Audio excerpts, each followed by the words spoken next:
ಲೋಕಸಮರದ ಹಿನ್ನೆಲೆಯಲ್ಲಿ ಸಾಂಸ್ಕೃತಿಕ ನಗರ ಮೈಸೂರಿಗೆ ನಾಳೆ ದೇಶದ ಪ್ರಧಾನಮಂತ್ರಿ ಆಗಿರುವಂತಹ ನರೇಂದ್ರ ಮೋದಿಜಿಯವರು ಏನು BJPಯ NDA ಅಭ್ಯರ್ಥಿಯಾಗಿರುವಂತಹ ಯದುವೀರ ಕೃಷ್ಣದತ್ತ ಚಾಮರಾಜ ಒಡೆಯರ್ ಅವರ ಪರವಾಗಿ ಒಂದು ದೊಡ್ಡ ಮಟ್ಟದ ಪ್ರಚಾರ ಸಭೆಯಲ್ಲಿ ಭಾಗಿಯಾಗ್ತಾ ಇದ್ದಾರೆ. ಈ ನಿಟ್ಟಿನಲ್ಲಿ ಮೈಸೂರು ಮಹಾರಾಜ ಕಾಲೇಜು ಮೈದಾನದಲ್ಲಿ ಬೃಹತ್ ವೇದಿಕೆಯನ್ನು ಸಜ್ಜು ಮಾಡಿರ್ತಕ್ಕಂಥದ್ದು. ದೊಡ್ಡ ವೇದಿಕೆಯಲ್ಲಿ ನಾಳೆ ಸಂಜೆ ಮೈಸೂರು, ಚಾಮರಾಜನಗರ, ಹಾಸನ, ಮಂಡ್ಯ ಹೀಗೆ 4 ಲೋಕಸಭಾ ಕ್ಷೇತ್ರದ ಅಭ್ಯರ್ಥಿಗಳ ಪರವಾಗಿ ಭರ್ಜರಿ ಕ್ಯಾಂಪೈನನ್ನು ಸನ್ಮಾನ್ಯ ನರೇಂದ್ರ ಮೋದಿಯವರು ಮಾಡ್ತಾರೆ. ಹೀಗಾಗಿ ಈ ಒಂದು ಕಾರ್ಯಕ್ರಮಕ್ಕೆ ಈಗಾಗಲೇ ಏನು ಭರಪೂರವಾದಂತಹ ಅದ್ದೂರಿ ಸಿದ್ಧತೆಗಳು ನಡೆದಿರ್ತಕ್ಕಂಥದ್ದು. ಮೈಸೂರು ಮಹಾರಾಜ ಕಾಲೇಜು ಮೈದಾನದಲ್ಲಿ ದೊಡ್ಡ ಮಟ್ಟದ ವೇದಿಕೆಯನ್ನು ಹಾಕಲಾಗಿದೆ. ವೇದಿಕೆಯ ಜೊತೆ LED ಸ್ಕ್ರೀನ್ಗಳನ್ನು ಕೂಡ ಅಳವಡಿಸಿರ್ತಕ್ಕಂಥದ್ದು. ಹಾಗೂ ಏನು ಭದ್ರತಾ ದೃಷ್ಟಿಯಿಂದ ಮುಂಭಾಗದಲ್ಲಿ 100 ಅಡಿಗೂ ಹೆಚ್ಚು ಒಂದು ಜಾಗವನ್ನು ಬಿಡಲಾಗಿದೆ. ಇದೊಂದು ರೆಡ್ ಝೋನ್ ಅಂತೇಳಿ ಒಂದು ಭದ್ರತಾ ಭಾಷೆಯಲ್ಲಿ ಹೇಳಲಾಗುತ್ತೆ.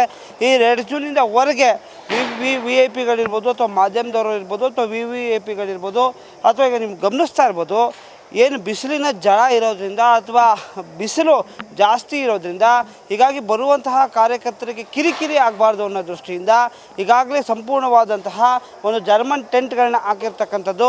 ಇದ್ರ ಜೊತೆ ಈಗಾಗಲೇ ಏನು ಚೇರ್ಗಳನ್ನು ಕೂಡ ಈಗಾಗಲೇ ಹಾಕಲಾಗ್ತಾ ಇದೆ. ಹಾಗೂ ಭಾಳ ಪ್ರಮುಖವಾಗಿ ಏನು ಬಿಸಿಲಿನ ಝಳ ಇರೋದ್ರಿಂದ ದೊಡ್ಡ ಮಟ್ಟದ ಇಂಡಸ್ಟ್ರಿಯಲ್ ಫ್ಯಾನ್ಸ್ಗಳನ್ನು ಕೂಡ ಅಳವಡಿಸಲಾಗಿರ್ತಕ್ಕಂಥದ್ದು.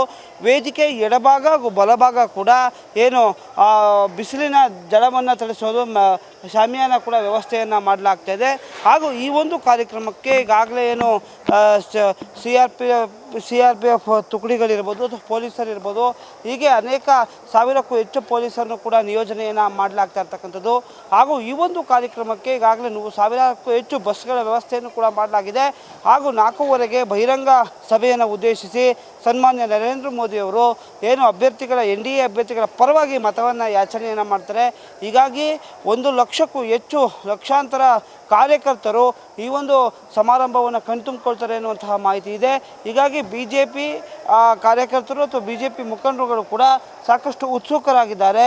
ಏನು ಮೈಸೂರಿನ ಮೂಲಕ ಅಂದರೆ ಮೈಸೂರಿನ ಅಭ್ಯರ್ಥಿಯ ಮೂಲಕ ಭರ್ಜರಿ ಪ್ರಚಾರ ಮಾಡುವಂಥ ಮುಖಾಂತರ ಒಂದು ಉರುಪನ್ನು ಈ ಭಾಗದ ಜನರಿಗೆ ಕೊಡುವಂಥ ನಿಟ್ಟಿನಲ್ಲಿ ಸನ್ಮಾನ್ಯ ನರೇಂದ್ರ ಮೋದಿಯವರು ಬರ್ತಾ ಇದ್ದಾರೆ.